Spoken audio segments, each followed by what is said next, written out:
guys, it's Abby. Welcome back to my channel. In today's video, I'm going to be reading you some terrifying, short, scary stories that will definitely keep you up tonight. If you guys like this video, please be sure to give it a big thumbs up. If you are new here, click the subscribe button down below and turn my post notifications so you never miss a video. I post every Sunday at 2 p.m. Pacific Standard Time for Spooky Sundays. And other than that, let's just get right on into the video.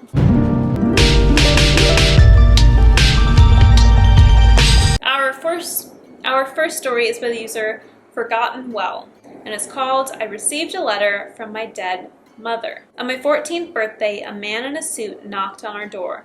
He handed me a letter from my mother, which was impossible. She died of cancer when I was 5. My beautiful son, I couldn't bear the thought of not being in your life, so I paid a lawyer in advance to deliver the letters to you on your birthday. The lawyer had assured me, no matter where you are, he'll find you. I have so much I want to tell you, but you need to be a little more grown up first. Happy birthday. Love, Mom. P.S. Do not tell your father. This is our little secret. I teared up. My mom dying was the worst thing that ever happened to me. I don't think I'll ever get over it. And this letter, it was like she was alive again, and here with me. On my 15th birthday, when I didn't get a letter, I sobbed all day. My dad asked why I was crying, but I didn't tell him. I couldn't betray my mom's secret. On my 16th birthday, the man in the suit showed up again. My beautiful son, you are old enough to know a terrible secret. I didn't die of cancer. Your father poisoned me. Proof is in the attic in a box labeled Mom Miscellaneous. You have the right to know. Happy birthday. Love, Mom. I couldn't breathe. It was all so long ago. I could barely remember. One moment my mom was tying my shoes. The next she was dead. Could she have been poisoned? I snuck into the attic and rummaged for the box. I found it and dug through it. There was a small plastic jar. The label had been sharpied over, but in the light I could see what was underneath it. Potassium cyanide. I was furious. How could my father do this? I missed my mom so much. I never even got to know her, and he took her from me. The next morning I brewed a pot of coffee and dumped the cyanide in the pot. I left for school knowing my father would have a cup before work, but by the second period I knew I made a mistake and skipped class to drive home. He was motionless on the kitchen floor when I called the ambulance. The police arrived and started asking questions. I broke down. I admitted everything. On my 18th birthday, the man in the suit visited me in prison. He didn't pick up the phone, just held up a letter to the glass for me to read. My beautiful son, I wasn't completely honest in my last letter. I did have cancer, and during chemotherapy I learned your father was cheating on me. I told him he would live to regret it. He told me I'd be dead. I just needed a little help from you to get my revenge. Happy birthday. Love, Mom. That is the highest level of petty I've ever heard of in my life. Sending letters from beyond the grave to get back at him. Our next story is by the user Forgotten Well. Is that not? Apparently it's from the same user that we just read a story from. It's called I Tricked the Devil. My wife and I tried for years to get pregnant. When her test came back positive, I was so overwhelmed I cried. A boy. We were going to have a baby boy. Those first few months of pregnancy were stressful, but also electrifying. We went crib shopping, discussed the names we liked, and even threw a baby shower. We were so excited to welcome a child into this world. Then one day, late into our pregnancy, my wife said that she couldn't remember the last time she felt our baby kick. I think part of me knew something was wrong, but I refused to believe otherwise until I heard a doctor say it. Stillborn. All our happy memories from the last few months shattered in an instant. As if our baby passing wasn't horrible enough, my wife still had to birth our son. She had to squeeze out his lifeless body. It felt so cruel. I stayed by my wife's side while she was giving birth, but shortly into the process, our doctor got frantic. The nurses practically had to drag me out of the room, and I heard the doctor say something about there being too much bleeding. In the waiting room, I started crying again. I had already lost my boy. I was so afraid I was going to lose my wife too. So I did something I hadn't done in decades. I prayed. I prayed to anyone who would listen. Save my wife. I'll do anything. Let's make a deal, I heard a deep voice whisper from behind me, and I could smell sulfur. I'll give you whatever you want, the whole world, anything. Take it, just save my wife. The menacing voice behind me asked for my son. Was it possible the devil didn't know that my son was already gone? Deal, I said. She will live a long life, and when she's dead and buried, I'll come for what I'm owed. I turned around, and the only person there was a nurse. Your wife is recovering now, she said. It's a miracle she survived. When we left the hospital, I decided to spend every waking moment with my life, living our lives to the fullest. That's exactly what we did for 40 years, until she passed away peacefully in her sleep. The funeral was small, but it was a beautiful sunny day. After everyone had left and I was standing over my wife's tombstone, I smelled sulfur. I was hoping you might not show. I've come for what I'm owed. I've got some bad news. I tricked you. My son died before he was even born. I have no son to give you. You must have misheard me. I didn't ask for your child. I don't understand. You said you wanted my son. The devil looked up into the sky as it started to darken. This reminds me of that alternate reality game, The Sun Vanished. Imagine that this was like the catalyst for everything. Our next story is by the user Forgotten Well. Should have vetted these stories better. Okay, well, whoever Forgotten Well is, this video's dedicated to you. It's called The Support Group for Parents of Dead Children. I hate the metal fold-out chairs at these meetings. They're so uncomfortable. Haven't these people suffered enough? Alright everyone, why don't we start by going around and introducing ourselves? And if you're feeling up to it, let the group know why you're here. I raised my hand and introduced myself first to get it out of the way. My name is Ronnie, and I'm not feeling up to it. The group leader, Adam, gave me a nod and said, "You can open up whenever you're ready, Ronnie. We won't force you. Does anyone else want to go?" A few hands went up, and we started the arduous process of reliving the worst moments of our lives. My name is Holly, and I lost my son to leukemia. The doctor told us there was a 50% survival rate, the same as a coin toss. Heads our son lives, tails, well, I guess our coin came up as tails. I used to bawl at these meetings, but not anymore. Tears couldn't bring back what I lost. Arthur. My wife and I had a miscarriage last August. I tried to talk to her about trying again, but she's too afraid of losing another. Every person here has a sob story, but that's not why I come to these meetings. Maria. Suicide. I come to these meetings because every now and then I can actually help one of these people. My name is Patrick, and I lost my only daughter to a drunk driver. Bingo. Patrick's my reason for coming here tonight. She was about a year away from high school, Patrick said. She dreamed of going to Dartmouth. One night, she was studying with some friends for the ACT, and when she was driving home, some asshole ran a red light, killed her instantly. I still try to convince myself that I could have stopped it, like maybe if I had made her breakfast 30 seconds faster that morning, she'd have made it through the intersection in time. Did they get the guy who did it, I asked? Patrick shrugged, let it down, did his time, and he's already back out on the streets. Meanwhile, my baby's gone forever. All right, Adam says. That's a good place to end. Our next meeting is Thursday night. Try to make it if you can, everyone.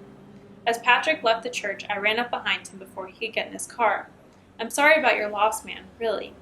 Thanks. Would you mind following me to my car for a second? I think I've got something that can help you move on.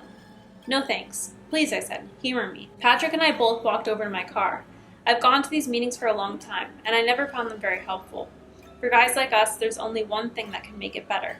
What's that? Patrick said. I opened the trunk of my car. The man inside was bound and gagged. Revenge. Man, oh man. How did he find the guy? He must have met this guy at one of those meetings before. The first comment is, I love feel-good stories. I bet you can't guess who the next story is by. But how did this happen? We're gonna read it anyway. It's called Left Brain, Right Brained. On my brother's 17th birthday, he went to the government center to take his exam. How unlucky. A test on his birthday and not even at school. That's when my parents sat me down. My father did all the talking. Do you know why your brother is taking this test? No. It's the most important day of his life. The test will determine who he will be. Long ago, our founders realized that the two parts of a man are in constant conflict, the logical and the emotional. So your brother will take an exam to determine which side he is more of, logical or emotional. Whichever wins, they will perform a surgery to stunt the other side of the Whichever wins, they will perform a surgery to stunt the other side of their brain, so his winning side can grow to his full potential. You see, son, I am logical, and your mother is emotional. Together we form balance. That balance is the key to our society. When my brother returned home, his head was bandaged. My mother sang and brought out the cake, but he seemed like he wasn't there. I went to give him a hug, but he pushed me away. My father grabbed his results and read them out loud. Logical. My brother was never the same after that. Not the brother who used to roughhouse with me, get into mischief. He was like a zombie. My father said that would fade, but it never did. Soon a year passed, and it was my 17th birthday. Even though the exam seemed really easy, I was terrified. As I waited with all the other 17-year-olds, The adjudicator came to me and told me to go home. But what about go now? When I got home, my mother was quick to hug me and show me my cake. My father interrogated me. Why no bandages? Where are your results? I said they told me to leave and I wasn't feeling good. I went to my room to lie down when I heard the knock at the door. I hid by the top of the staircase as 2 soldiers entered with the adjudicator. My mother began crying. My father took the results from them and said, "Perfect in both?" "He has to come with us," the soldier said. "I'm afraid this will be the last time you see him." My father accepted it. My mother begged them to let her say goodbye. I ran to my brother's room. He had a window I could jump out of and onto the garage below. I wasn't about to be taken. "Where are your bandages?" he asked. "I gotta get out of here. They're gonna take me." "Who?" "Soldiers." "You're a duel. No use in running." He grabbed me and yelled for the soldiers. The old brother I knew would never betray me like that. I kicked and screamed, even as the soldiers manhandled me into their black SUV. They said I'd never see my family again. Am I going to be executed? This just reminds me of Divergent. I really want to know what happened next. Our next story is by the user, oh thank God, the user 1001 Nights. Finally, someone new. This one's called, I brought my friend back from the dead, but I had no plan. 6 weeks after Lisa's death, I succeeded. She had been killed outside her front door. She had been talking to me on her phone all along her 10-minute walk from the bar. He had struck her as soon as she hung up. And now I would see her again. Everything warned against raising the dead, but they hadn't known what it was like to lose a friend like Lisa. I needed her back, and if it meant the bowels of hell had to open for that to happen, so be it. I sat at the kitchen table, waiting. Then Lisa walked in and plonked down her chair across from me. I almost expected her to say, "Ugh, what a day." But she didn't. She looked at me, her eyes wide, her skin glowing as if she had returned from a spa rather than literally from the dead, and said, "Hey, Charlie." I had never heard her call me Charlie. I hated that nickname. Lisa knew that. "Lisa?" I said.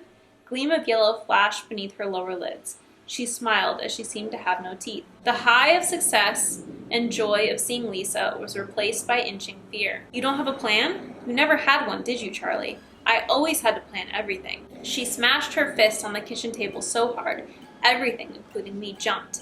"Everything. You're such a moosh," she screamed, her mouth gaping black. I froze, but her words stung. I remember when we had a mild disagreement over Friday night plans, and she said, "Charlotte, if you don't like my plans, feel free to make your own." I couldn't explain. I couldn't plan things like she did, but she hadn't realized how tired I was. I ended up going along, and we had a fantastic time. It was always a fantastic time with Lisa. That's why I brought her back. I don't know how to have a fantastic time by myself. Now, however, dead Lisa wasn't in the mood to plan anything fantastic. Her hand shot out, her arm elongating like a cartoon rubber superhero, and she gripped my wrist. I winced. "We're going to get him, right? That's why you did this." I swallowed. What she said made sense, but I hadn't thought about it. That was how our friendship had always been. Lisa squeezed my wrist harder. "You haven't thought about it, have you?" She began screaming again. I shuddered at the terrible sound and her gaping black mouth. "Listen to me, Charlie. We are going to hunt that guy down who did this to me, together, and bring him down, and then you can rest. Understand?" Whimpering, I nodded. "Great. Get your laptop. I haven't lost my internet stalking skills despite being dead." She laughed. "Remember how I used to look up all of our Tinder dates?" I did remember. I opened my laptop. Maybe I would have a fantastic time after all. Honestly, if someone doesn't bring me back from the dead to get revenge on the person who killed me, are we really friends? Also, Lisa seems a little grumpy. Okay, our final story of the video is by the user Dotted Writer, and it's called, "My former high school bully apologized to me today." I stared at her as she sobbed on her knees. "Alice, I'm so sorry. I'm so sorry for everything. I'm sorry for every horrible thing I've done to you," Sophia said as she wept in front of me. I just stared at her as she continued to sob over all the things she had done to me. Sophia always had it out for me, and during our high school years, she would make my life a living hell.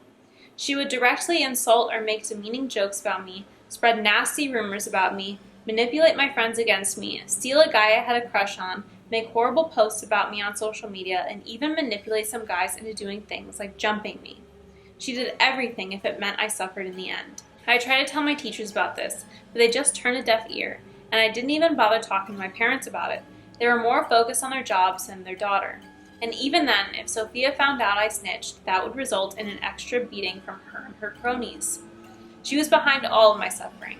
She enjoyed the despair on my face. She enjoyed how much abuse she inflicted on me. So you could only imagine my surprise when she approached me one day and started to apologize tearfully to me.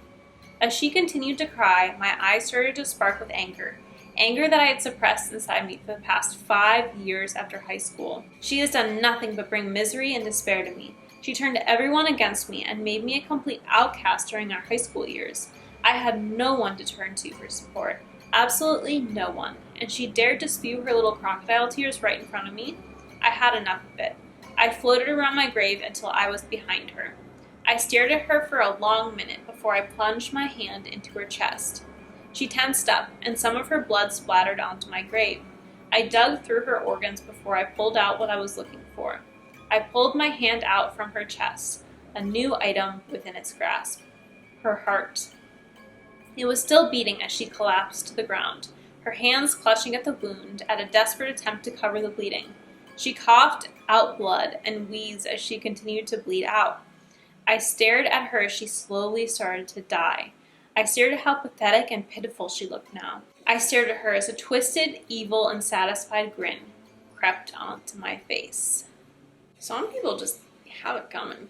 Really do. Although I really want to know, what made her want to apologize? We're going to end the video on that story. I hope you guys enjoyed this video. Let me know what your favorite story was. If you guys did like this video, please be sure to give it a big thumbs up. If you're new here, click the subscribe button down below and turn on post notifications so you never miss a video. I post every Sunday at 2 p.m. Pacific Standard Time for Spooky Sundays.